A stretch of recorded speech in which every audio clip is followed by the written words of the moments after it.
Hi అండి, అందరికీ నమస్తే. మనం చూస్తున్నది 50 లీటర్స్ డ్రమ్ అండి. ఫ్రూట్ ప్లాంట్స్కి చక్కగా యూజ్ అవుతుంది.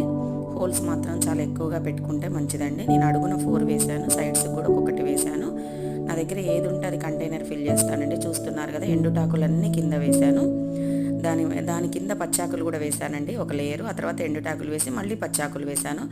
ఆ తర్వాత కిచెన్ వేస్ట్ ఉంటే మొత్తం వేసేసాను. మనం పార్సల్స్కి వచ్చే కాటన్స్ ఉంటాయి కదా, అవి పేపర్స్ ఏవైనా వేసుకోవచ్చు అండి. మన దగ్గర ఏది ఉంటే అది. కోకోపీట్ వేసుకున్నా ఉంటే, నేను ఎక్కువగా కోకోపీట్ వాడను. కొబ్బరి పీచు ఉన్నా కూడా వేసుకోవచ్చు.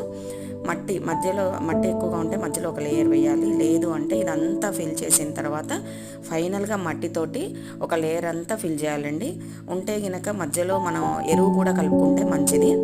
ఆ తర్వాత దీన్ని ఒక 20 డేస్ పక్కన పెట్టాలండి. హీట్ జనరేట్ అవుతుంది ఇది కంపోస్ట్ అయ్యే ప్రాసెస్లో. ఆ తర్వాత మనము మొక్కలు వేసుకుంటే మంచిది. అది